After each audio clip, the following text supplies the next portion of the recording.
नमस्कार। प्रस्तुत करने जा रही हूँ कहानी शुद्धिकरण। रसोई से आ रही आवाज़ से नींद टूटी। अभी 6 ही बजे थे। पता नहीं मौसी को भी इतनी सुबह रसोई में क्या काम रहता है। मनीषा भी उठने के मूड में नहीं थी, लेकिन वो जानती थी कि अभी मौसी आवाज़ें देने लगेंगी, इसलिए खींचते हुए उसे उठना ही पड़ा। मनीषा और अनुज की शादी को 3 साल हो गए थे। मनीषा माँ बनने वाली थी।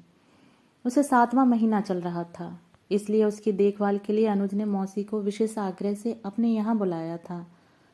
मनीषा की माँ लंदन में छोटे बेटे के पास रह रही थी और उसके परिवार में ऐसा कोई नहीं था जो ऐसे समय में उसकी देखभाल करता। अनुज की माँ का देहांत 10 साल की उम्र में ही हो गया था। पिता ने दूसरी शादी नहीं की, लेकिन स्वयं को काम में उलझा लिया था। अनुज को तकलीफ ना हो, इसलिए उसे अपनी साली अलका के पास भेज दिया। मौसी व मौसा के स्नेह और उनके बच्चे सुधा व वैभव के साथ खेलते हुए अनुज अपने सारे दुख भूल चुका था। पढ़ाई पूरी कर अपनी योग्यता के बल पर उच्च पद पर आसीन भी हो गया और पिता के पास लौट आया। दोनों पिता पुत्र बेहद खुश थे, लेकिन 6 माह के भीतर उसके पिता का भी देहांत हो गया। मनीषा से अनुज ने मौसी की सहमति से ही प्रेम विवाह किया था। मनीषा एक सुलझे विचारों की लड़की थी। उसका स्वभाव भी अच्छा था। अनुज अपने आने वाली संतान को लेकर चिंतित था, इसलिए वह हर पल मौसी को अपने पास रखना चाहता था। वैभव जोधपुर में था और सुधा कानपुर में ब्याही थी। सभी दायित्वों से मुक्त हो अब वे अपने इस बेटे को सहयोग देने के लिए आ पहुंची थी। मनीषा आजकल बहुत परेशान रहती थी। कुछ दिनों से दोपहर के समय जब वो सोती तो रसोई से देसी घी और मेवे की खुशबू आती, लेकिन शाम को रसोई में किसी भी चीज़ का नामो निशान न रहता। वह संकोचवश मौसी से कुछ पूछ भी नहीं पाती थी। कभी कभी दोपहर को मौसी बाजार जाती, वे क्या लाती, कहाँ रखती, न आज तक उन्होंने बताया, न मनीषा ने पूछा, लेकिन वो जानती थी कि कुछ गड़बड़ जरूर चल रहा है। एक दिन अनुज के सामने ही वो मौसी से तपाक से पूछ बैठी, आज दोपहर में आपने क्या खरीदारी की? मौसी ने जवाब दिया, सुधा के बच्चे के लिए कुछ सामान लेना था, वही लेने गई थी। और इस तरह उन्होंने बात को टाल दिया। उसी दिन से मनीषा उनसे चिढ़ने लगी थी। एक दिन डॉक्टर के पास से लौटी तो देखा मौसी स्टोर रूम में थी। काम वाली ने बताया, कोई आदमी आया था, लकड़ी की बात हो रही थी। मनीषा गुस्से से भर उठी। अब घर के सामानों की भी खरीद फरोख्त शुरू कर दी गई है। हे भगवान, मैं क्या करूं? इन सब बातों से मनीषा का स्वास्थ्य भी प्रभावित हो रहा था, लेकिन शक का कीड़ा उस पर पूरी तरह से हावी हो चुका था। वह किसी भी तरह मौसी को गांव वापस भेजना चाहती थी। सबसे पहले उसने एक आया की व्यवस्था की। अब वो मौके की तलाश में थी। संयोग से सुधा का फोन आया, जिसे मनीषा ने ही उठाया था।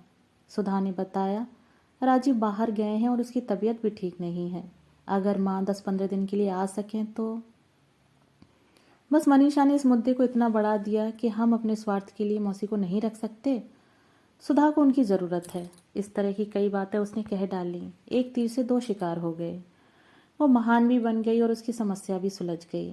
मौसी के जाने के बाद ही आया को देख अनुज कुछ कुछ समझ गया था, लेकिन बोला कुछ नहीं। नियत समय पर मनीषा ने एक सुंदर बेटी को जन्म दिया। 4-5 दिनों में वह भी घर आ गई।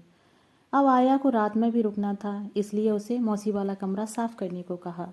वह पास वाले कमरे में आ गई। अभी उसे और बच्ची को 1.25 महीने इसी कमरे में रहना था।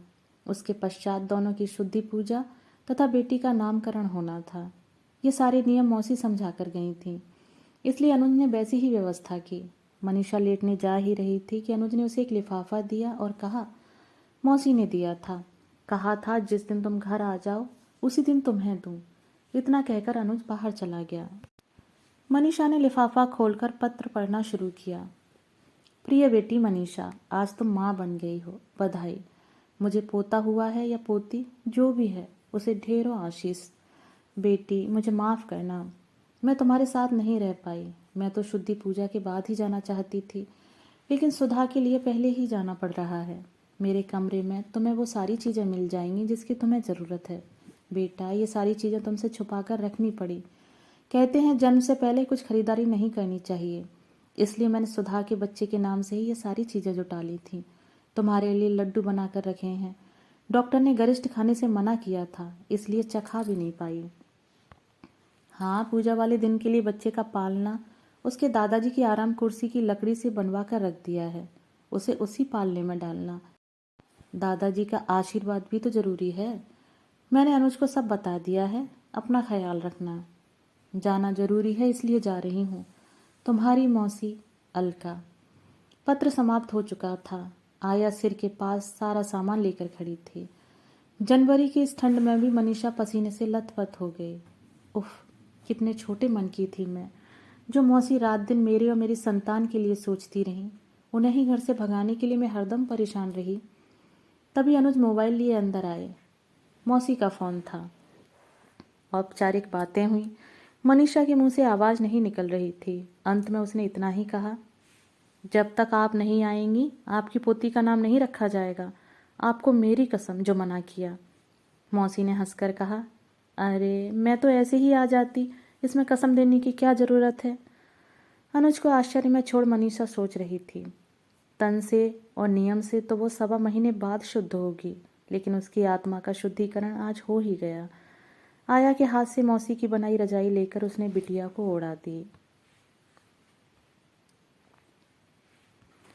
दोस्तों, अभी आप सुन रहे थे कहानी शुद्धिकरण। दोस्तों, उम्मीद करती हूँ कहानी आपको ज़रूर पसंद आई होगी। कहानी सुनने के लिए धन्यवाद।